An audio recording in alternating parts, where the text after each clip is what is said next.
What's up, everyone? It's Joe from Empire Music, empiremusic.com in Pittsburgh, Pennsylvania.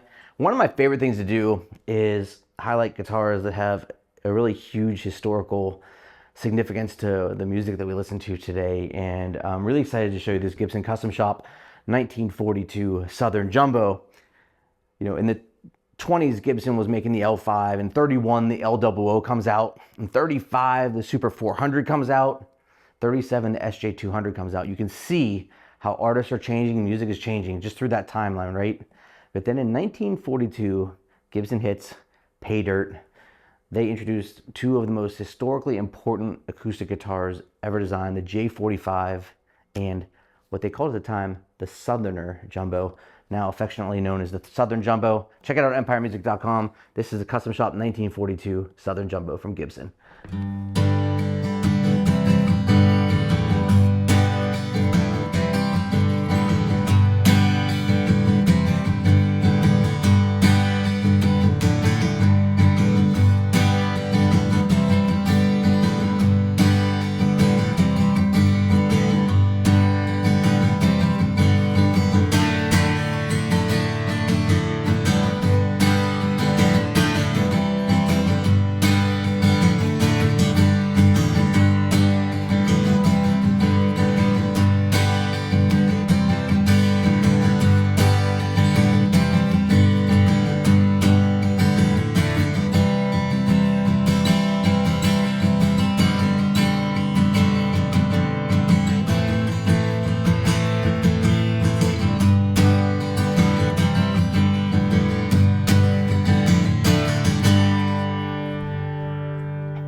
I definitely understand why this guitar had such a huge impact. It's Joe from Empire Music. Again, go to empiremusic.com.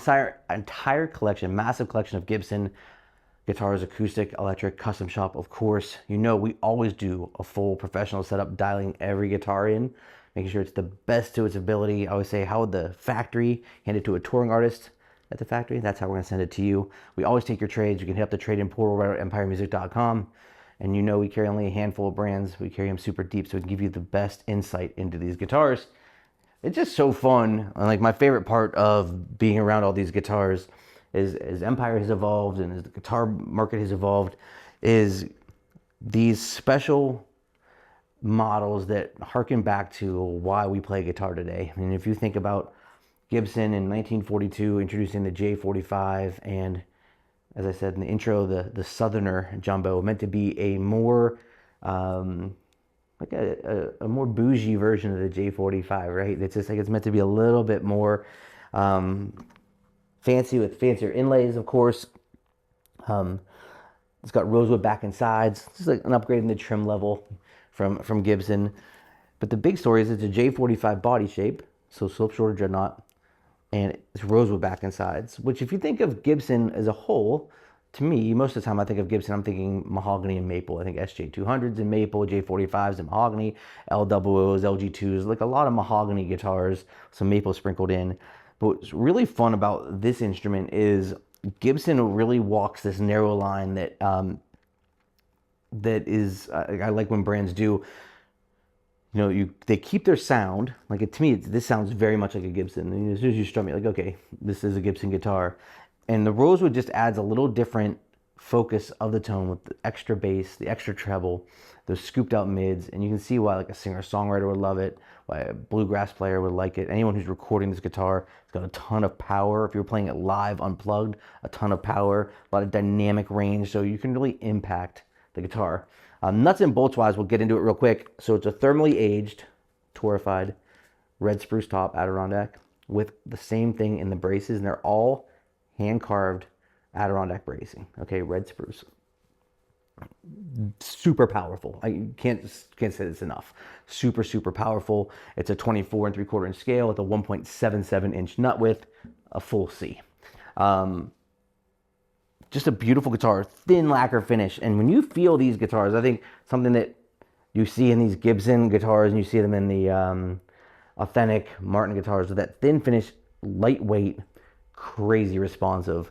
What's really neat about a guitar like this is the tone that happens lightly is just massive.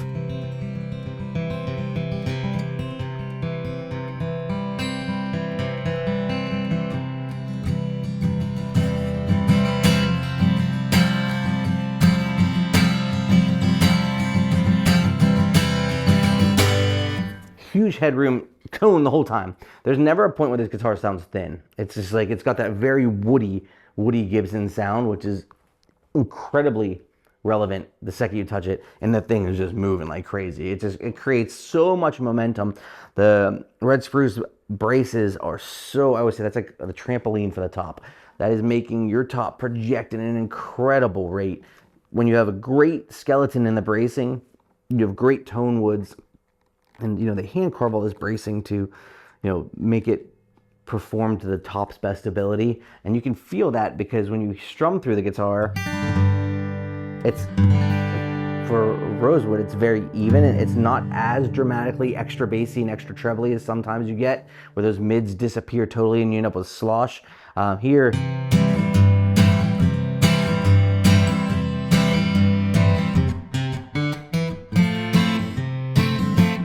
tons of note separation. You know, you don't get the muddiness that often comes with a Rosewood instrument. The neck shape is really comfortable because it's like a full C. They just say C on the, you know, on their website and in the documentation they give us. It's obviously not a modern C. If you're looking for like a super skinny neck, this isn't it. That being said, this is not that much different to me than like how you would have played like a 57 Les Paul or something like that. This is a full C. It feels really, really good. You know, there's this kind of thing where it's like a neck gets so skinny that it's a little uncomfortable in my eyes. And then there's also the other end when it's like this big baseball bat, which is uncomfortable. This, to me, for an acoustic guitar that is in the spirit of this instrument, right? It's meant to be this authentic recreation of these old instruments and kind of give you the visceral experience of playing those guitars. And also, for what it's worth, creating the tone. Like, you know, the neck, more mass on the neck is going to give you some tone. You know, you're going to get more transfer there. So you're not going to run into a situation where the guitar sounds thin. It just feels good. Even, you know, up the neck, it's not, just, you're not like holding this and like fighting it at all. You know what I mean? This is a very comfortable feeling instrument. The burst on it's killing. The striped pickguard's amazing. It's a Rosewood fingerboard and bridge. Gibson guitars as a whole, though, if I had to choose one adjective for them, is woody. And I've always said that adjectives are so you know, subjective that it's really hard to get that to mean anything, other than if you came in and you played 5 Taylor guitars, 5 Gibson guitars, 5 Martin guitars here at Empire, you would come away knowing that Gibsons are woody. That's just what it does, right? What's kind of special about this guitar is the bass is profound. It's huge, but it's not as just like as overwhelming as a Martin, but it's very pronounced. So that's where the woodiness of it comes from. I think if you hear this instrument,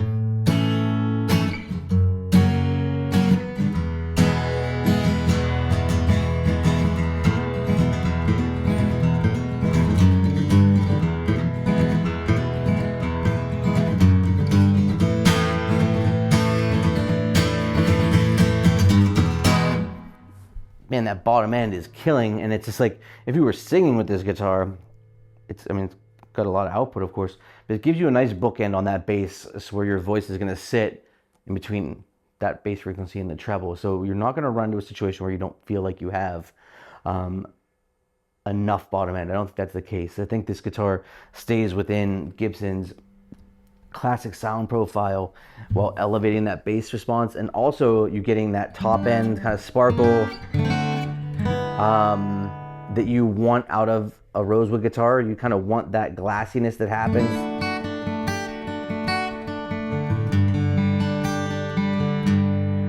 That's a sound that a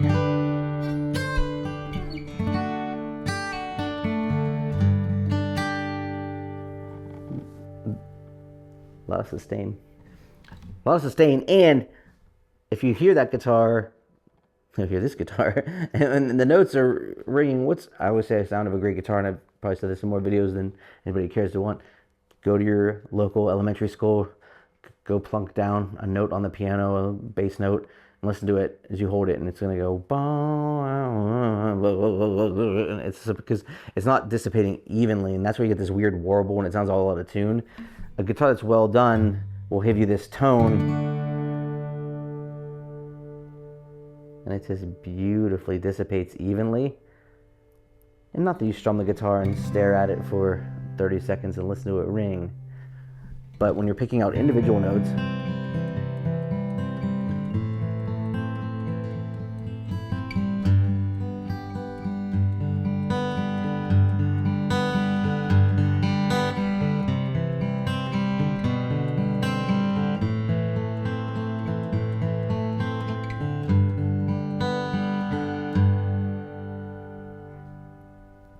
now does that sustain matter? It matters a lot, right? Because as we hold through these notes, if they're doing this, it's gonna make you sound out of tune. If you're playing and singing, it's gonna be a mess of things, because it's hard enough to play and sing as is and stay in tune all the way across. You don't want to fight the guitar not properly sending it out. And why is that done? The bracing, which is a traditional X-braced design, right? Nice and wide, gives you that big sound. But if that bracing is not balancing the top, you're going to get different frequencies essentially colliding against each other. And that's when I was thinking of, if you think of like a wave file, or if you're ever in the recording studio, you see all those files, signals happening up there. If your treble is doing something different than your mids and your bass, you're going to have a really out of touch tone in terms of its tunability. And you would think that's kind of standard. If anyone's ever watched, I'm going to take a detour here. If you ever watched Jacob Collier, if you know who that is, he's this like genius musician. He's a younger guy, and he does a lot of things that, not my taste musically, but he really understands, you know, at a high level, the science of music. He does a video kind of talking about how instruments, modern music, is not tuned properly. Like a G chord, the G to a B, the B is actually like 14 cents off.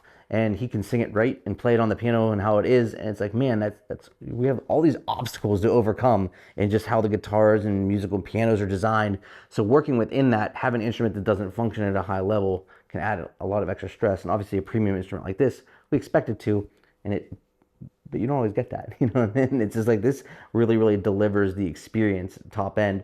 I kind of want it to just strum through the guitar up and down the neck a little bit, so you can hear how it performs throughout the different registers. Because what's really cool about this instrument is that I think it holds its character all the way through. And sometimes you find a guitar almost changes, and it gets stronger or weaker in a certain area depending on how you want to look at it. Whereas this instrument is really characteristic. Its characteristics are consistent up and down, and I think that's interesting just as a player.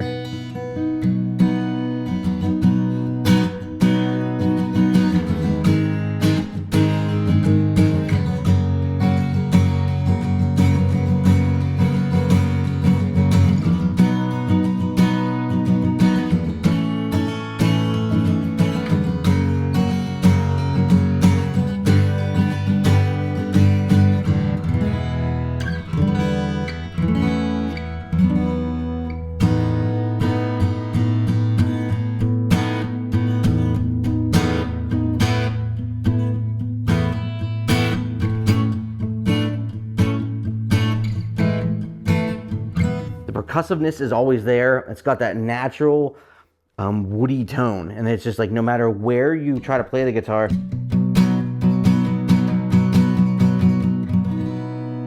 you're gonna notice that whether you're playing open chords, individually picking, palm muting it, strumming it hard,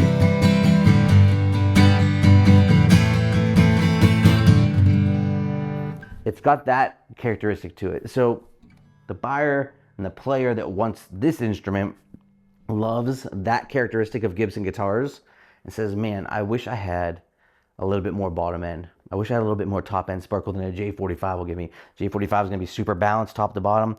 Here, you're wanting that end point of the bass, that end point of the treble to have a little bit extra for it. We have a huge collection of Gibson guitars at empiremusic.com. Chat with us on the site, hit the trade-in portal. No, we're always going to dial in every guitar. We take every guitar before we ship it out and make sure it is the best it can be in the spec range. And it's just like that.